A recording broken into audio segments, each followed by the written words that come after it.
Three, two, and a one. We're back with the dirty tap water, figuring out our audio here today. Is this any better? Can you hear me? Can you hear the echo? Yeah, I can hear you great. I can't hear an echo, so I think we figured it out. We Hats had off. Salute to the Riverside echo cancellation function. Amen. So yeah, man, you were telling me about just like getting into the marathon. Tell me about the race, man. Like you said, it was the hardest thing you've ever done. Yeah. You're a pretty resilient guy. Like you're you got a lot of grit. So tell me about it, man. Well, I think one of the hardest parts for me was the 3 days before. I remember in high school I've always heard the term carb loading. Yeah. But actually carb loading was miserable for me.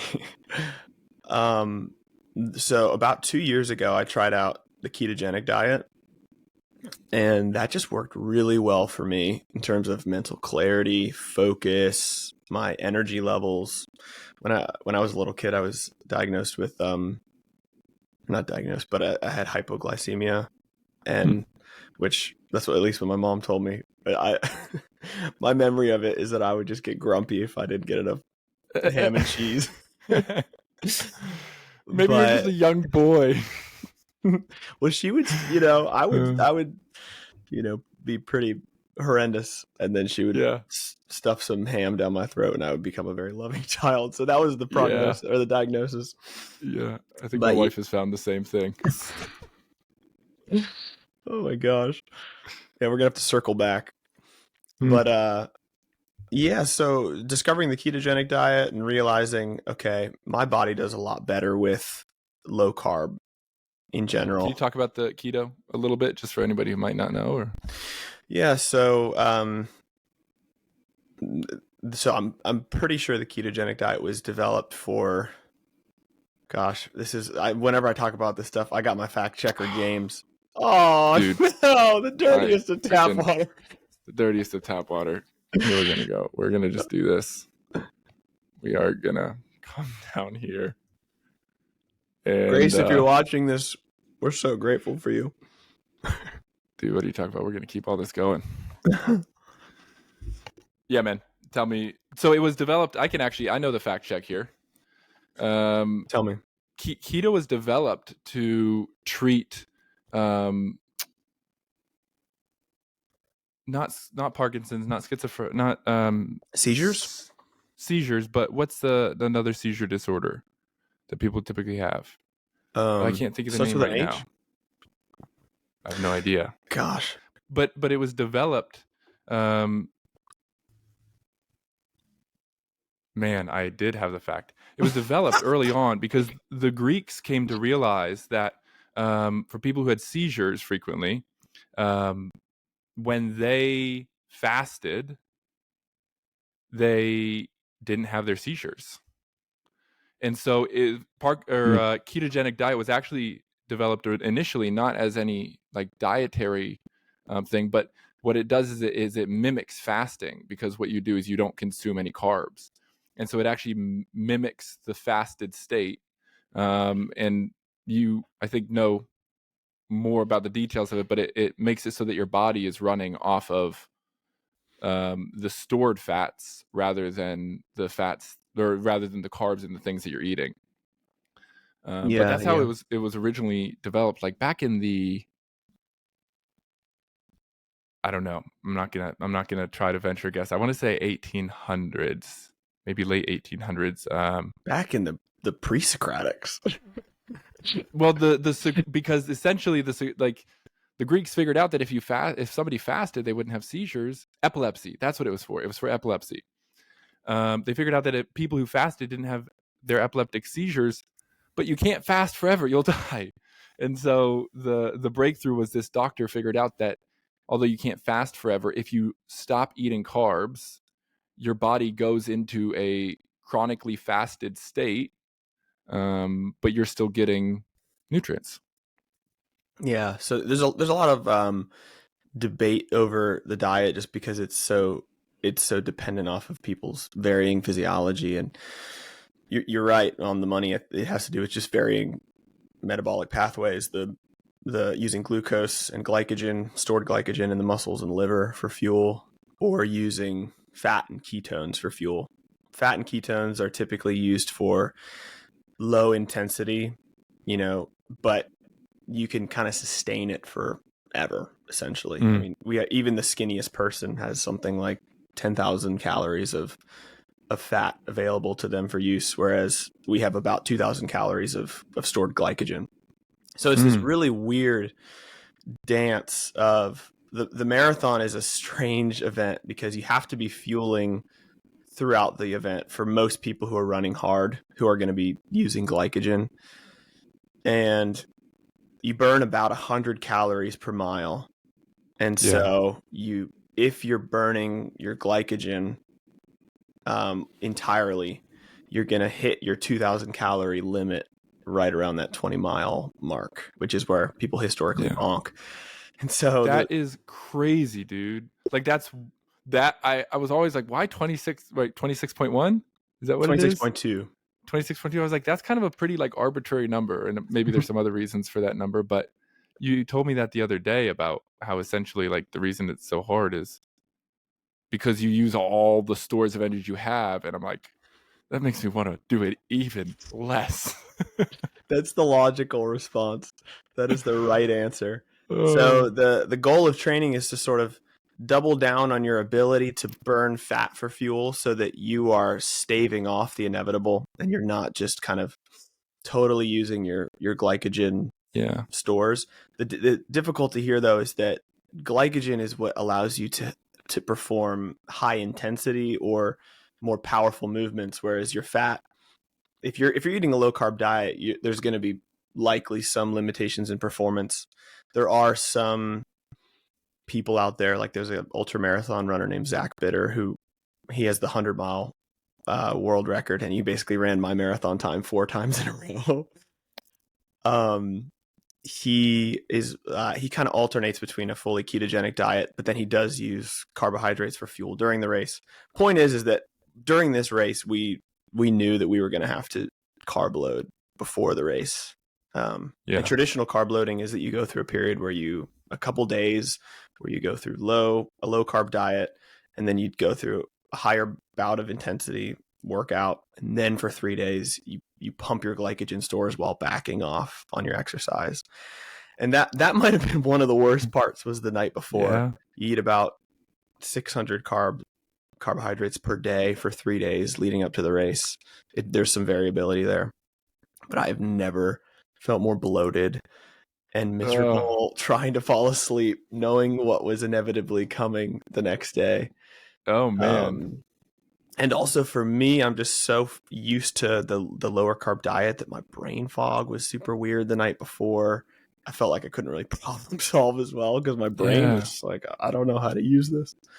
Yeah. Wow. But I woke up feeling great, and I felt a little better knowing that John had a pretty bad night too. I wasn't going to be alone. Yeah. And then, the race was kind of, it went as right according to plan, and we ran the first 20 miles together. John was a state miler in high school, and so he's got some top end speed. He pulled away the last 6 miles, and he came in about a minute 30 ahead of me. I saw your splits, man, on Strava, and it showed like all your miles, and your splits were like all really, really, really tight. Mm-hmm. Like, am I remembering it correctly that they were all around like 642? They averaged around 650, so it kind of floated 650, right around there. Yeah, that's a testament. But they were like, it was a tight grouping, man. Like your grouping, it wasn't like, it was like, and I guess maybe that's the only way to do it. But I was like astonished when I saw the consistency, both like mentally of like not burning out in the beginning, and like sticking to a pace at the beginning. I think for me is one of the most difficult things in anything. I'm just excited. I'm like, let's go. But like, it was really, honestly, like like I heard about like the physicality, and I know you've been training for it for a while, but like when I saw your splits and the consistency there, I just had a real sense of admiration and like awe of like the thoughtfulness, and like the type of the kind of technical and thoughtfulness that goes into actually being able to like execute that. So I thought it was really, really cool. Thanks for saying that. Really, the credit here belongs to my coach, who is the one who's roping me in when I'm getting too excited, and he's the one who's saying, "No, you're good. You can push. You got this." Yeah. Also, it was really special because there's something really cool about chasing that 3-hour time, because it's such a universal time people are chasing. And so there's this pack of maybe 35 people. Yeah. And it just slowly thins out as people fall off. But at the very end, there was a pack of about 10 or 12 of us all just holding pace. At this point, John was a little bit ahead of us. I saw him kind of in the sights. And I look around at the group and I say, does anybody want to pick it up to 6:45 pace with me right around mile 23? And so 6:50 pace is what we're holding to make sure we're creeping right under that 3-hour mark. And the pacer was so cool. He must have been some kind of crazy elite, because he was very casual and encouraging as we're all just dying. And he's like, no, hey, if you're saying that, go now. You don't need to be afraid. You're here at mile 21, 22. Go. And so me and one of the other runners picked it up, and we ran together for a while. But that pacer, he was the one who really kind of like cut us loose off his leash. Yeah. That was a really pivotal moment. Then also, right at mile 20. Can I ask about that? Like, so the pacer, were you running with him the whole time, or like, are there multiple pacers? Like, did you wander into him during the race? Like, how did that play out? Yeah, so there was 2 pacers, and they did, half marathon, and their goal is to get right under 90 minutes. And the first pacer was just a little bit, he was a little bit too fast. And so I was super tempted just to run with him, because I saw John running with him, but he was running 6:25s for the first little bit. And it's such a fine line with a marathon. That's the other thing, is that you're running at a pace that's just above your anaerobic threshold. And if you spend a little bit too much time in your anaerobic threshold, even for a couple minutes, you can risk blowing up. And so if you're running 6:50s and you're right at your edge, your threshold is going to be right at 6:10, 6:15, 6:20. So if you what does that mean? Like, when you say that threshold, like you say that you're running right above that anaerobic threshold. Yeah, this is where my knowledge is becoming more bro science, but it's essentially, you reach a certain level of intensity that you can't sustain physiologically. If you're a trained athlete, somewhere between more than an hour to an hour and a half. For most people, it's like 20 to 40 minutes. And so the marathon being, 3 hours, you really can't play with that fire until close to the very end. But basically what it is physiologically is it's an intensity where your body is producing so much lactate that it doesn't have the ability to offload the lactate at the rate in which it's produced. And so at a certain point, your body will just say, stop. If you're running at that intensity, it's cramps. It's like hitting a wall. But it's not a mental thing. It's like your body shuts you down if you kind of blow up in your anaerobic threshold. And so you're trying to stay right in that kind of the whole time? Is that what you're saying? Like, you're trying to be in a sweet spot of that, or are you trying to be above that or below that? Yeah, so I think the easiest way to think about it is in the 5-zone system. Zone 1 is like walking. Zone 2 is very easy. You're exerting yourself, but you can have a full conversation while you're doing it, and you can breathe through your nose. And zone 3 is sort of like your aerobic zone, marathon zone. And you're trying to kind of sit in the top end of zone 3, the bottom end of zone 4. And basically what zone 4 is it's just below your anaerobic threshold, and just above it.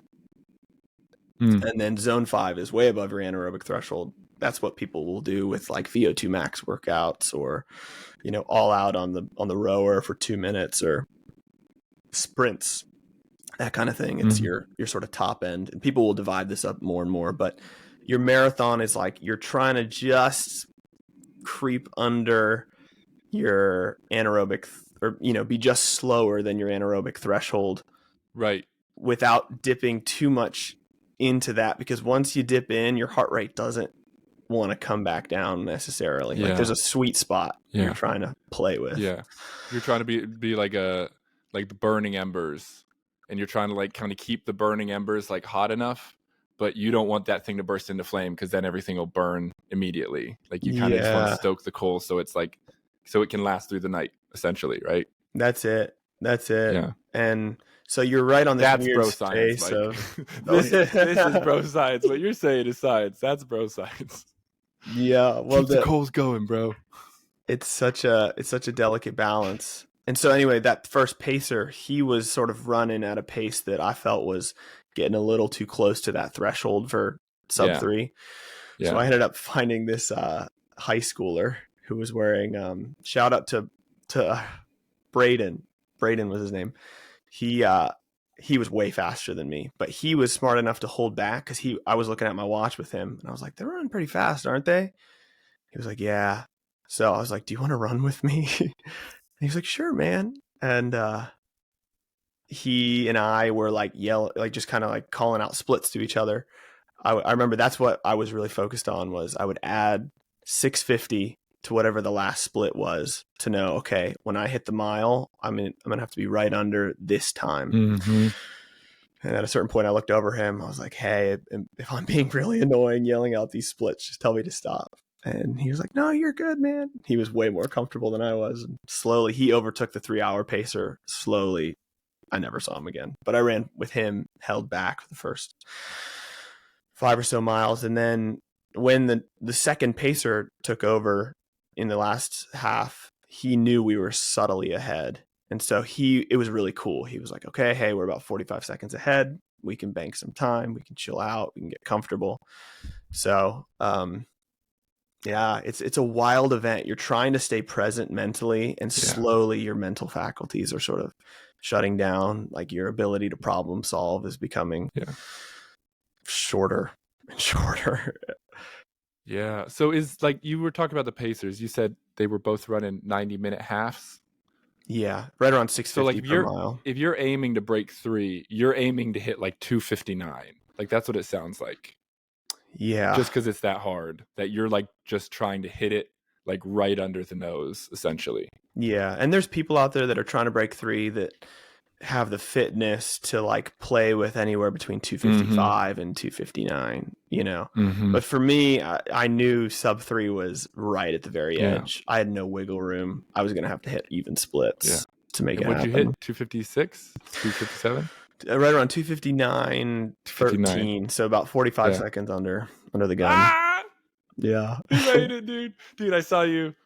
Your finish was on. There's a video of it on Strava. And you were cooking, man. You were cooking that last however far it was. Gosh, that's a whole story in itself. Yeah. Maybe the whole story for another time, but in short, basically I had no idea. The biggest mile of the course, or the biggest hill of the course, is mile 25.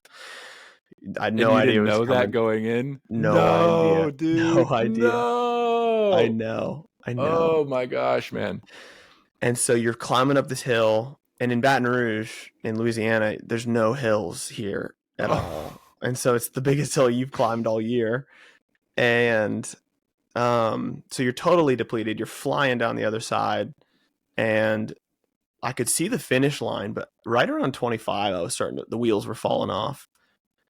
And there was just this woman right in the middle of the last straightaway. And the straightaway is it's a big straightaway. You can see the finish, but it's got to be over a 400. I mean, it's a far distance. Yeah, quarter mile. Yeah. And she just looked at me. She was totally calm as I was kind of losing it. And she was like, you got to pass him, because there was a guy about 50 feet in front of me. And I felt like I had what was nothing left. And she said that, and I don't know what happened, but I felt like I remember like kind of letting out an audible yell of some sort. Yes. And I felt myself start like cooking.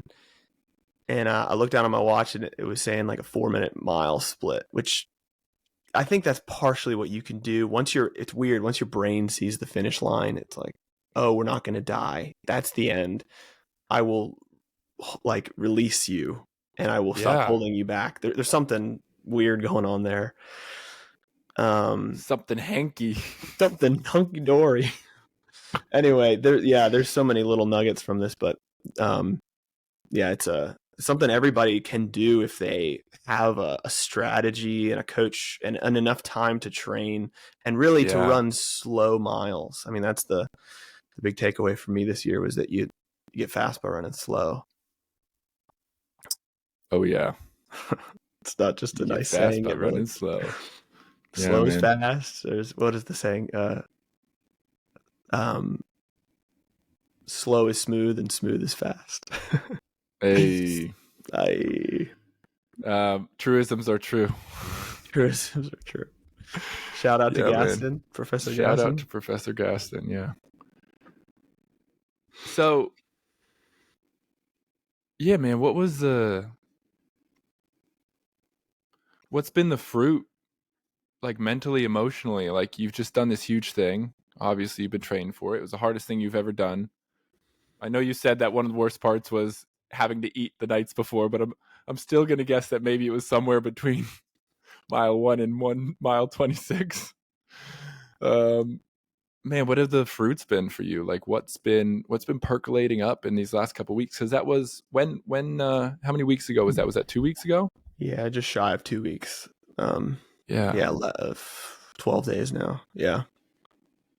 So tell me, man, what's been percolating? What's the fruit? Maybe some of the kind of unexpected fruit, the things that have just been resonating with you as you've been like sitting with your accomplishment, like processing the experience itself, looking forward. Yeah, it's a really good question that I've been reflecting on since. It was a really emotional moment to cross the finish line, partially because your body is it's like you get into a state where you're almost panicking because you're pushing so Yeah. hard, your body's sort of in like a low grade panic. And so when it stops, there's like this release of emotion. So that was part of it. Uh, there's two other main reasons though. One was the support system that came out. I mean, so John's whole family, who is from just north of Monroe, Louisiana, small town Mer Rouge. His mom drove down, Miss Amy, and was there with a lot of his John's siblings, Daniel, Colleen, Will, Anne Marie, and then Abigail was there, and they were just posted up at like all of the perfect locations where we needed it the most. And somehow they got to cheer us on at mile 21, and then they sped in the car, got to the finish line in time. And just having that amount of support for something that was so built up for so long was so surreal, so surreal. And the big thing for me was over the course of a year, showing up for myself, I think, was the big takeaway that, you don't really have to go hard all the time, but if you show up consistently every single day, there's a, it sounds so cheesy and corny, but you really can do things that can surprise yourself. Yeah. And for me, I've always known I can kind of give a bout of effort, like at the end of the race. But what it really has struck me about the year is there's something about, wow, this strategy worked. This thought through plan that I followed through on, that's what worked. And there was a certain element of discipline in not just going out and doing what I felt like, but often, most of the time, holding back way more than I wanted to. And then on the hard days, running the hard days harder than I wanted to. There was something about being able to do something methodically that was really life-changing for me. And realizing, whoa, this is what happens when you include someone who knows what they're talking about, i.e. my coach that I had. That's so translatable to the rest of life. And then also this race requires you to prepare in a way that you have to think through every mile, every turn. You have to think about when you're going to take your fuel, your gels. So I think for me, it's sort of been an experience of opening up, not so much, oh, I can push myself in the moment, but more so, this is what happens when you commit to something for a long period of time. Um, yeah, there's so much that you can do if you just show up in incremental ways, but you have the right strategy. I think that's the main lesson that I've learned as someone who I think loves the intensity of the race itself, but most of the year is spent low intensity training. So that's been a really wild experience to kind of not just know conceptually, but to experience day to day, day after day. Yeah, there's something to that. There's more to unpack there, but yeah. Man, I don't want to miss either what you were saying earlier, which is just like having people come out to support you. Like there's something, as you were speaking, I was just feeling like a real tenderness and a gratitude. Something I've been thinking about recently is how important it is for us to like really celebrate the small successes. And, you know, one of the ways that this has really stuck out to me has been in my clinical practice. As you know, just recently some people have come in and said some small things and just kind of like drifted over them, like just kind of like skied over them, just like whoosh, like and people want to keep talking and keep going, and usually like that's one of the times that I'll be like, hey, I want to interrupt you right here. And I want to go back to that because that's a really big deal. Like, and can we celebrate that? And it's a virtue to be able to celebrate our success and to be able to celebrate it well. It's a virtue to be able to see other people's successes, large and small, and celebrate them. And so as I was hearing you talking about, you know, your supporters driving from mile 21 to 26 and just wanting to be there to root you on, like there's like a real burning beauty of that. Like there's an intensity of the expression, and that's something that I think I really want to continue to grow in is knowing the people that I love well enough to celebrate their small successes. You know, and I've been thinking about this with, you know, my wife as well, as she's been working on, you know, some projects, and she shared that she, you know, kind of got one part of the project done, and I was like, this is awesome. like how can we celebrate this? And she was kind of like, oh, it's not that big of a deal, like it's only like a rough draft. And I was like, yeah, but it's a rough draft. It's a draft. Like it's your first draft. Like that's awesome, you know, and you did it. And it's interesting because I'm just doing a dry January, because it's good to take a dry January after December, usually for me, with the holidays, and is usually a good way to start the year clear headed as well. And Alyssa and I are also not watching. We're doing an experiment to see what will happen in our relationship if we don't watch TV or movies for a year. And we're also focusing on really cleaning up our diet and avoiding unrefined sugars. And so we had this moment, it was kind of interesting, where we were like, okay, like let's celebrate this. And after I convinced her that it was worth celebrating, we were kind of like, okay, well, if we aren't using substances, if we're not watching TV or movies, if we're not eating sweets, how do we celebrate this? And I think that's partly one of the things as well that stuck out to me of like celebrating small successes is something. I think a growth edge for me is learning, yeah, how do I celebrate these things without feeling the need of something from the outside? Like, how can I really create a climate of celebration where we can participate in this celebration? Ultimately, what we came down to is like, let's go on a walk. which is such an everyday thing.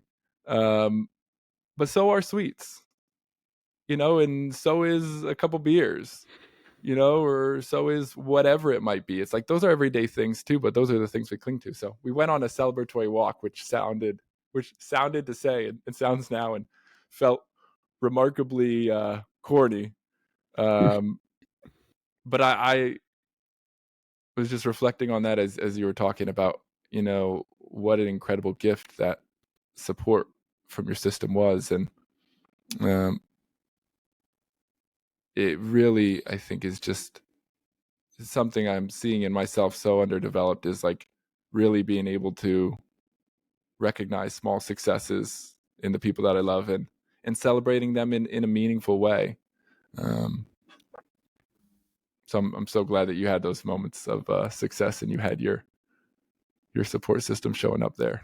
Shout out to the Louisiana love, huh? Amen. Yeah, that's beautiful. I haven't thought about it in that way in particular, but I think you're onto something with that word celebration. And yeah, there's something so special about a finish line too, to celebrate with other people. And I think that was the takeaway from having a support system like that, is that this doesn't feel like this is just about me anymore. This is about us. I mean, it's weird because it is, of course, about the person who's running in a certain way more. But I remember at the very end, at the finish line, I like broke down into tears. And the first person I hugged was some stranger I ran with for a little bit, like a minute. And then I remember giving Miss Amy a hug, John's mom, for a long time. And there was something about the fact too that she had run 2 marathons before. She knew how. I mean, she ran them in horrible conditions too. I think it was like the Chicago Marathon one year. It was 80 degrees at 7 a.m. and then they ran out of like fluids for everybody. There was, I think people died at this race. And dude, that sounds bad. And then really bad. The other marathon like, cancel she ran, the marathon, people. Bad. No, they tried to. Apparently, there was like there was helicopters telling them to stop running, and her and Mr. Danny, John's dad, kept going. They finished. And then the other marathon she ran was in Chicago, or I don't know if it was in Chicago, but there was another marathon she ran which was 18 degrees, so the exact opposite, horrible. And so there was something about being able to be supported by her. Yeah. It's a very solidarity, right? Yeah. That's like, I mean, this sense of like mutuality, this sense of communal experience, like that. Like I really liked what you were saying, is that like this celebration was about me because I completed the race, but it was actually because we were all celebrating, like it became a community experience where this was something that was actually shared. And especially because you knew she got you.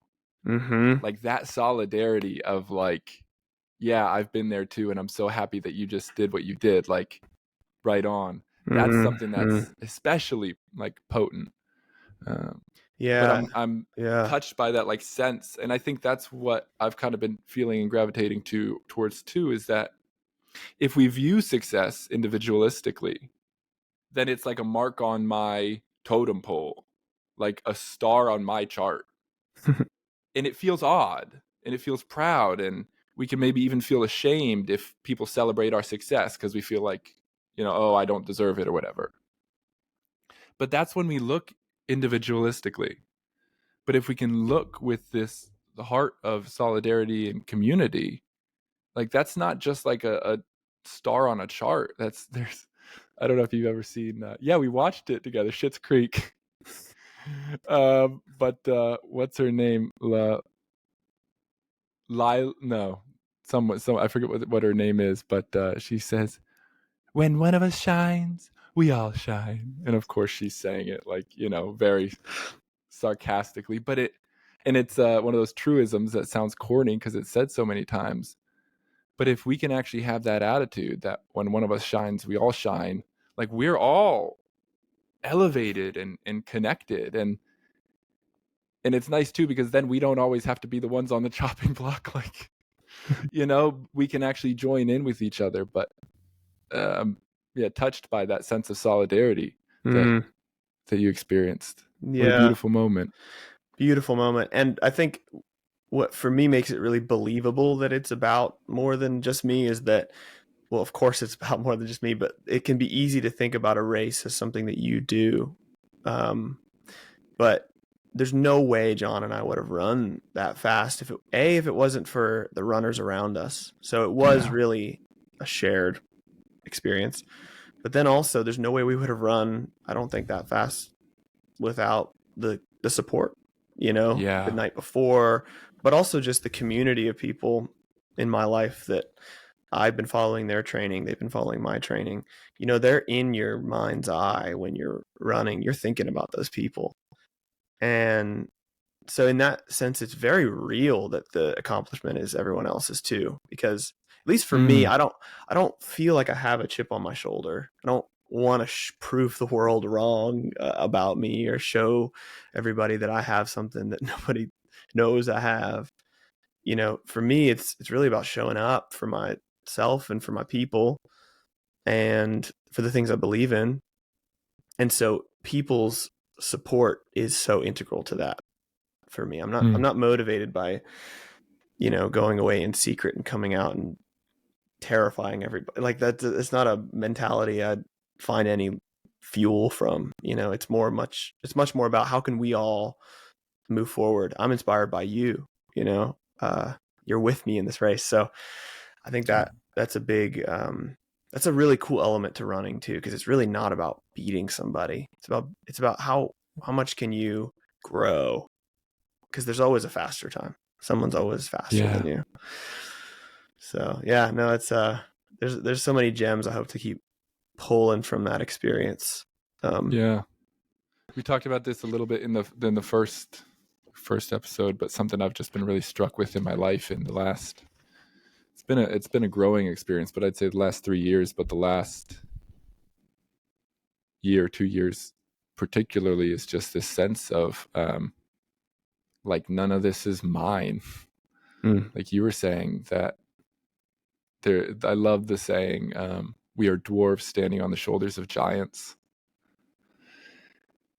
And I know that I have such a sense of possessiveness, like a sense of like, have lived so much in a place of like kind of grasping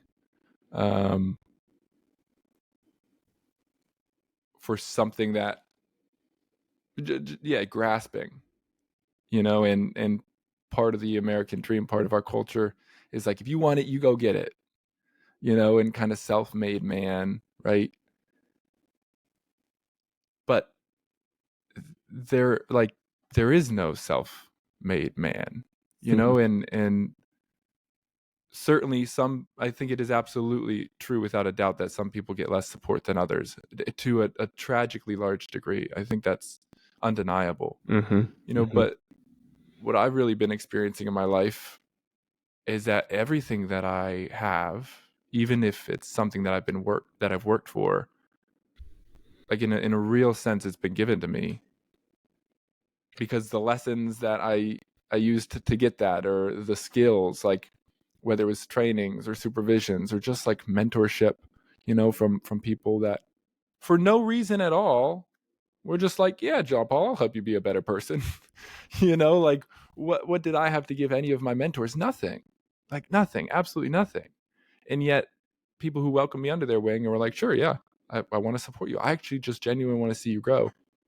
And it's brought with, like, that sense has brought like an energy of me just wanting to do more, like wanting to give more, not in a compulsive way, but just in this kind of welling of gratitude that wants to go out and be like, really a sense of, to whom much is given, much is expected. And it's like, well, shit. I think I've been given a lot very kindly by people, and it's like, well, like, and it's not this like duty bound obligation of like, gotta get to work, but it's just like, I want to share that and give that in the ways that I can. So that sense, like, has really, really brought a freedom and a space to my life, that's been so liberating. Um, Yeah, tell me more. Put some flesh on that for you. yeah, man.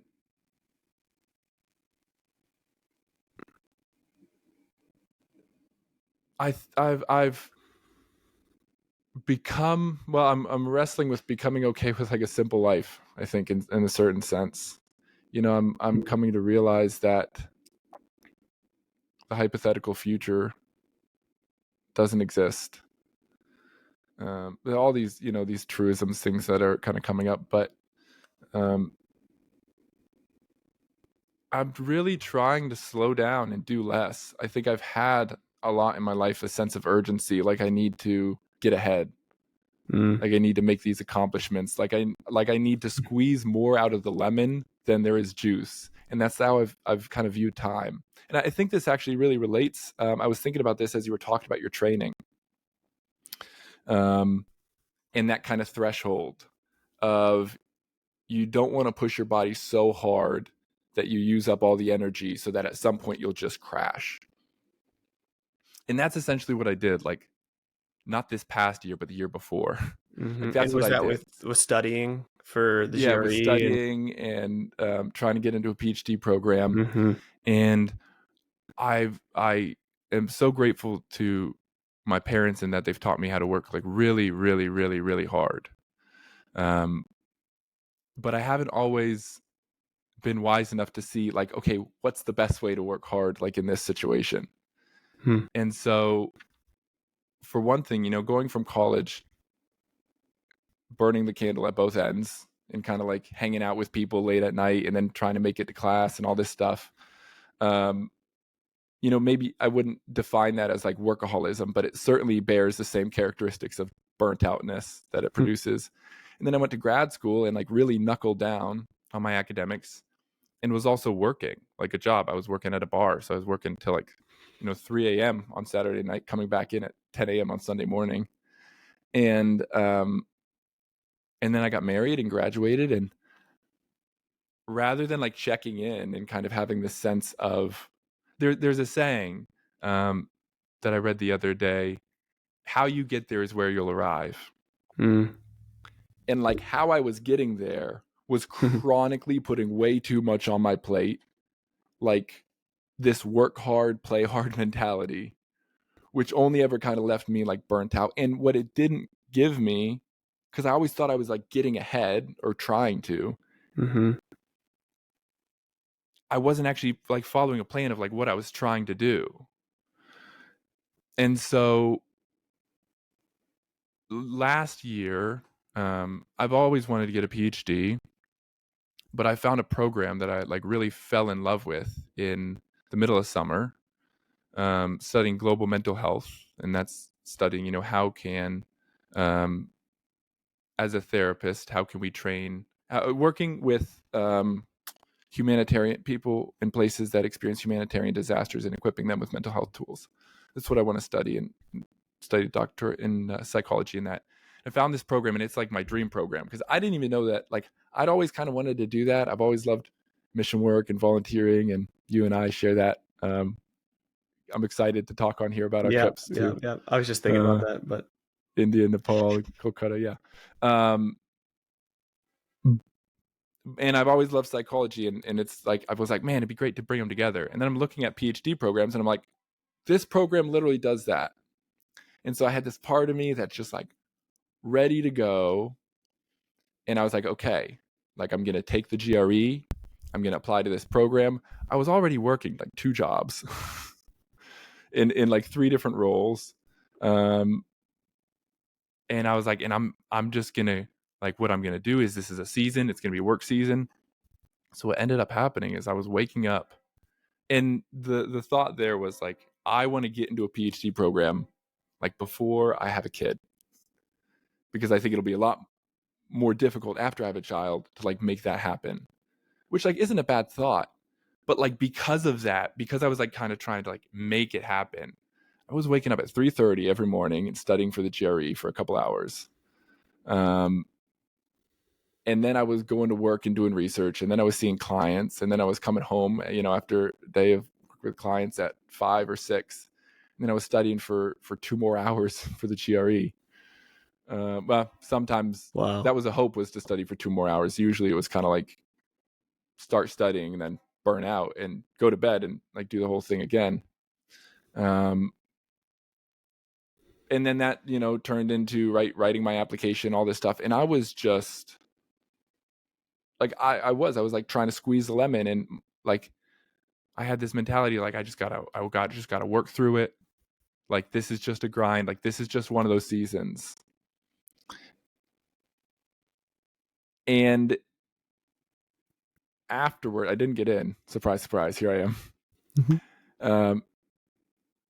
Afterwards, I just realized that, my relationship with my wife suffered. My relationship with my friends suffered, right? My relationship with my family suffered because I wasn't there, because I was like burnt out. And I just kind of realized, like, what I did was I burnt out. I was like going into that zone for a couple months, Mm-hmm. and it just left me depleted. And I was like, you know what? I don't want to work hard, play hard, anymore. Like, and most importantly, I was like, I don't ever really want to, do that to my relationships. I don't want to have this mentality that I do believe that it's worth sacrificing for the future. But I think I kind of used that and manipulated that mentality in a harmful way. And so what I've been trying to learn how to do after that, I kind of dedicated myself. I was like, okay, I'm not going to do that again. And then I just kind of kept doing it in other ways.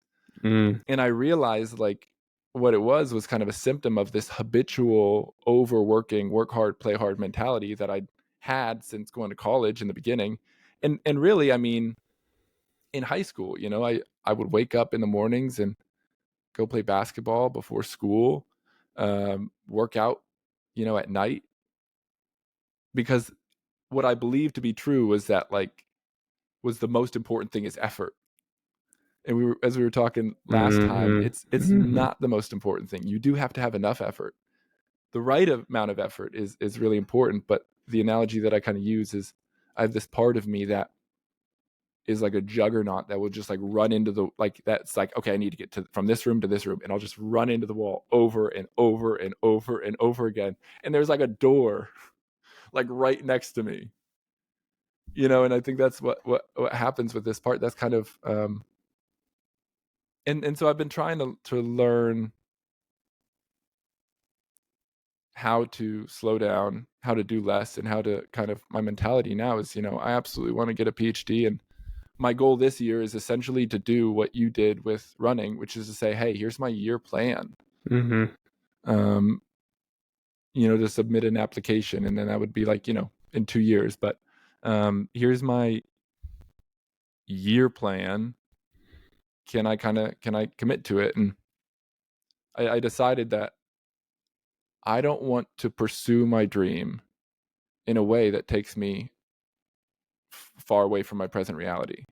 Like, whatever I'm going after, like, I don't want to do it in a way that compromises my relationships, compromises my ability to show up and be present, show up and come home from work and, have energy and vitality for my family. It's something that it seems like people learn at varying points on the journey, but it also seems like the lesson had to come from somewhere. And I know you meditate a lot, and I know you're really big into mindfulness practice, which is obviously extremely focused on the now. Yeah. What do you think has convinced your juggernaut part that it's actually better for you to take this approach of maybe never compromising your present reality, despite how not letting go of ambition, not letting go ambition in the best way, but not letting go of being driven to work hard and to grow. What do you think has made that way of being more convincing for you? That whatever I'm looking for is already here. And actually, in meditation, coming to that experientially, that we talked about this in the beginning too, this spiritual materialism, like trying to learn to not grasp for feeling states or interior accomplishments or whatever it might be. But I've like really started to come to see more deeply that here and now, like there's this saying that I came across a couple years ago, or maybe it was a kind of combination, but the only thing that's going to predict your happiness in the future is your happiness right now.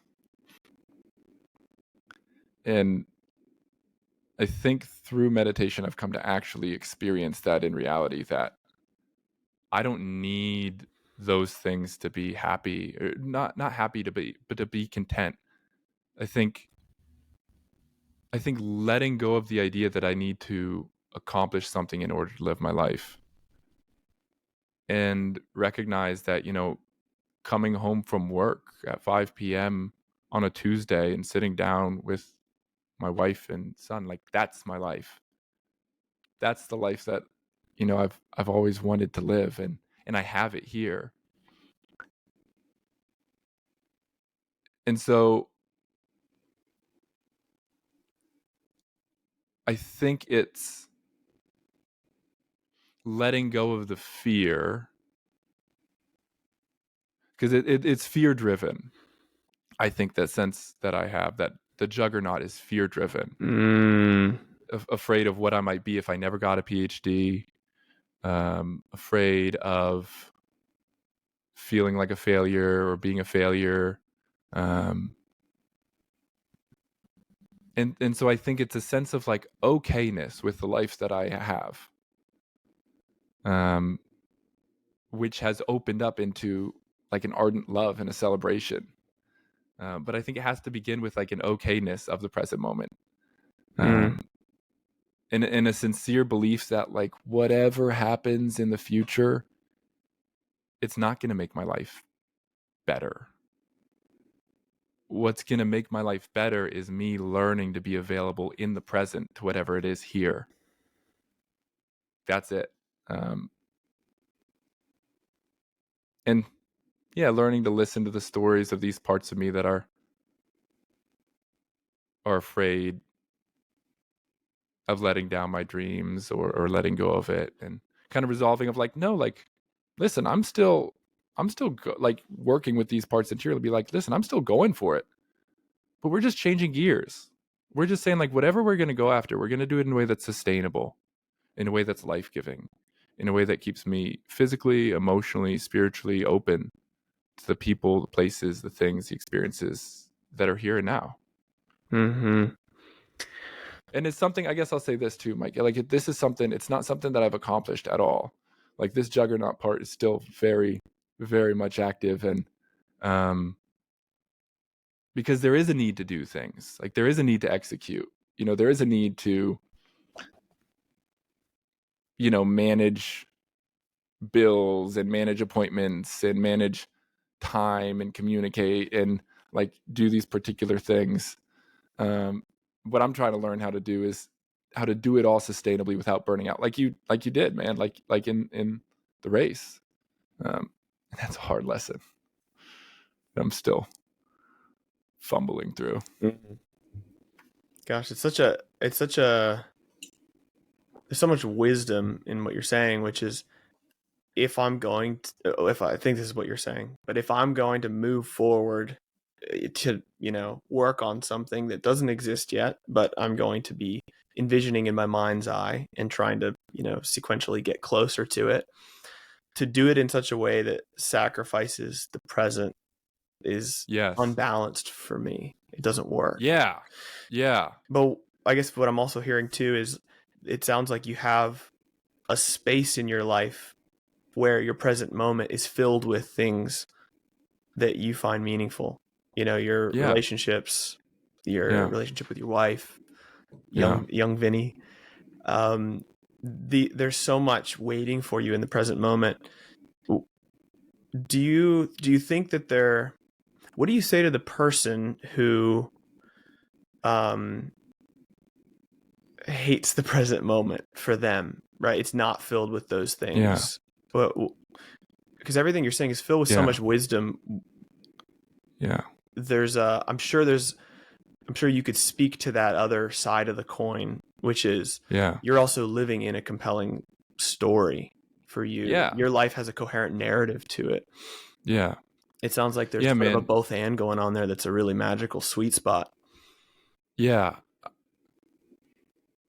I think I've been that person before and hating the present moment and hating myself in it. And, um, certainly have. What I would say is that if you can't learn to be in the present moment now, you won't then either. And it doesn't matter what you have. That was kind of a revelation I had when I got to college. Um, I was super insecure, in high school, as you know. um, and I thought that if people liked me, um, if girls liked me, if I was good at basketball, then everything would change and I'd be happy. I thought those were all the reasons that I was unhappy and depressed and pretty severely depressed. I thought that was it. I thought it was like, it's because I don't have these things. I don't have confidence in myself, and that's because people treat me this way, and I'm not that athletic, and um, I can't get a girlfriend to save my life. Like that's what I thought the reason was, and I believed it like in a really deep way. And going to college it was really paradoxical because I all of a sudden kind of got some of those things, like put on 30 pounds of muscle over a summer, and I went Remember through that? practically a second puberty, probably grew 2 more inches, maybe another inch. Um, I I kind of remember. I came into remember that. myself a little bit. Yeah, I came into myself a little bit more, like as like working out in the gym. There's just a source of confidence. Like, um, I was like a new person. Like I was starting off on a new slate. So like nobody knew me. Well, not nobody, but practically nobody at the university knew me because I wasn't kind of carrying this baggage of an identity. Um, and in a certain sense, like I kind of got all those things that I wanted. I was really successful in basketball. I um, began to connect with a lot of people socially and like felt liked and respected. And I remember talking to my sister, and she was asking me, how are you doing? And I didn't really notice all this the first year because in my freshman year, everything was just it was all novelty. Like everything was so new that it was just like bright and shiny. Mm-hmm. But my sophomore year, man, I had a really, really hard time. And I was still having a hard time my freshman year. I was just like covering it up um by working out for basketball and like spending time with people. Um I remember talking to my sister in the fall of my sophomore year, and she was like, "John Paul, you sound depressed." And I was like, "No." And then after the conversation, I was like, "Oh shit. Like I'm depressed." And I was. And I remember, talking to one of my basketball coaches at one point, and just kind of being in this weird place. This I think might have been my freshman year, being in this weird place of like, what the fuck? Like I was depressed in high school. I know that. And it was because of this, and this. It's because like the way my life was. It was because I didn't have these things in the present moment. Like, but now I got them, and I still feel awful. And I think that like planted that like idiosyncrasy of my expectations for what would happen if I had these things in my life and what actually happened kind of woke me up to the reality that I was placing my happiness externally, and that happiness and happiness is not a great word, right? But life satisfaction is probably better. It's something that always and only can come internally. And so, this is one of the cores to CBT, cognitive behavioral therapy, is that it's not what happens that affects us, it's how we think about it. It's not the event that's upsetting to us, it's the way we interpret the event that causes us distress. Um, and mindfulness says that the same thing. It's not the things that happen in our life that are painful and difficult for us, it's our relationship to them. It's what we think those things to mean. And so the flip side of this was that, when I got a serious long time girlfriend, and when I got engaged, and then when I got married, this feeling interiorly that all my life I thought would shift didn't.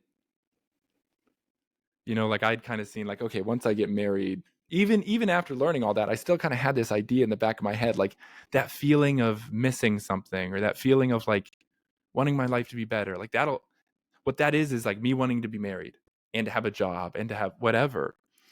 And so there was this like real like wake up moment after I got married that first year. And I love my wife more than anything. She is my greatest treasure, and the greatest gift I've ever been given. But there was this moment after we got married, and in the coming months, that I kind of had this feeling of like, what now? Like I kind of felt bored. Like I kind of felt like I still feel the same way, and it wasn't that same depression. Like it wasn't. I worked through that, thankfully, during the later years of college and shortly after college, but there was a little bit of a like listlessness, like an emptiness slightly, that I thought would get filled up. And there were times that like felt that way, but that's when I started to realize the only thing that's going to predict my happiness in the future is my happiness now. Is when I got that thing, that the thing of like marriage to someone that you love. And then I realized that didn't actually change this feeling inside of me. That feeling inside of me, and I guess it's this, that feeling inside of me is my responsibility. And it's something that's internal. And so as I started to realize that it's my ability to be present in a moment to my wife, my like that dullness, that boredom, like it erupted in like a real beautiful experience of the everyday life. And we kind of came to realize that together. And so we started saying like, yeah, how do we want our everyday life to be? If like the everyday is most of our life, like, yeah, how can we learn not to live for the weekends and not to just live for the vacations and the escape? We've talked about recently, like, yeah, how do we build a life that we don't have to escape from? And I think that to that person that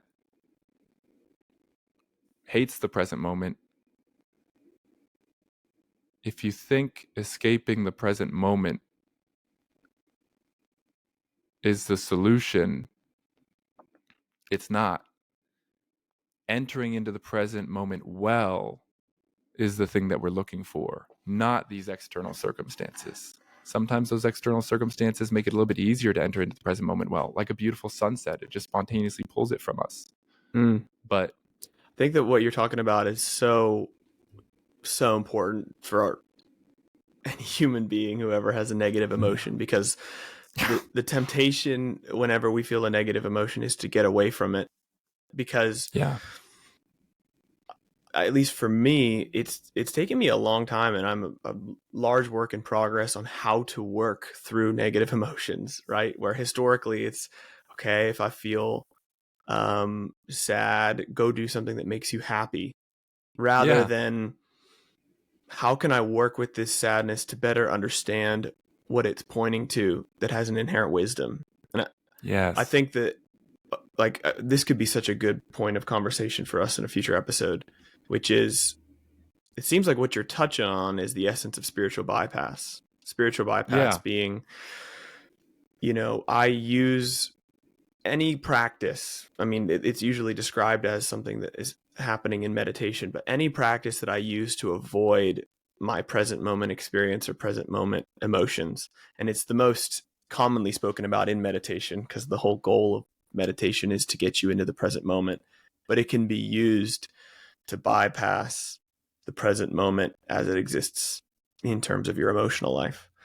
And so I think that that's something that I personally have not received an education on outside of my own exploration as a therapist. I think the book, The Language of Emotions, has really helped me out with this in understanding what emotions are trying to say.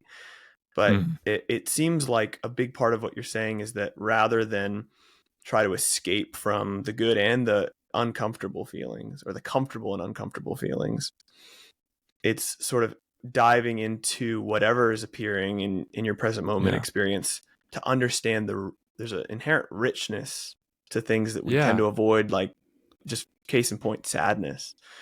Yeah. I'm even thinking about how it's such a tendency to feel sad and for someone to try to cheer you up, when Yeah. maybe it's acknowledging the sadness. You're feeling sad and exploring what the sadness is maybe asking us to let go of, or maybe it's, well, there's a grief there that we're working through. But I think Mm-hmm. that what you're talking about points to how important it is to understand how to work with the negative pull of experience without moving Absolutely. away from it. Um, and it sounds like you're finding a way in which to do that in your present moment Yeah. schedule And that it's, I think we could learn a I lot mean, from. it's only coming, I think it's partly because of my meditation practice, and I think my prayer. It's like I've come, meditation is, it's part of my everyday, and if I try to do it 20 to 30 minutes every morning, and that's just like my routine. That's part of me making myself available for the, like, loving the everyday. But the wisdom is that when we pay attention to negative emotions, they actually shrink. And when we pay attention to positive emotions, they grow. And that's something that, yeah, nobody ever told me that. I have lived off the pleasure principle for all my life. Avoid pain and go towards pleasure. And there's been kind of maybe a sense of like, yeah, but don't overdo it, you know. Um, but I think what I'm trying to learn how to do is befriend sadness, like really in a legitimate way. And um, realize too that there's, generations of sadness, generations of sadness that have not, in my own lineage, that has never been welcomed, or allowed and acknowledged. And um, I see experiencing and embracing sadness, or I'm learning to see it as a participation reality, and in a participation of this glorious creation, which has great and divine beauty, but also has great sadness, and so I'm excited, I think, to talk more about emotions, um, about how we can learn to listen, because yeah, what negative emotions are messengers, and when we push the messengers away without listening to the message, they just run back and slam on our door even harder. And when we learn to just like sit and listen to what message they have, there's an intuitional wisdom that we can be given by ourselves, um, that's remarkably powerful, directive, and healing. And so I'm looking forward to diving in with that more, and hear more too, some of the stuff from, I know you've said before that book has been so rich, so I wanted to hear more about that as well, man. Yeah, it sounds like we got a launch point for next time. Yeah. Yeah. So here Cool. we are, man, on the Dirty Tap Water. We'll call it for today, and see everybody in 2 weeks. See everybody in 2 weeks. Thanks for listening.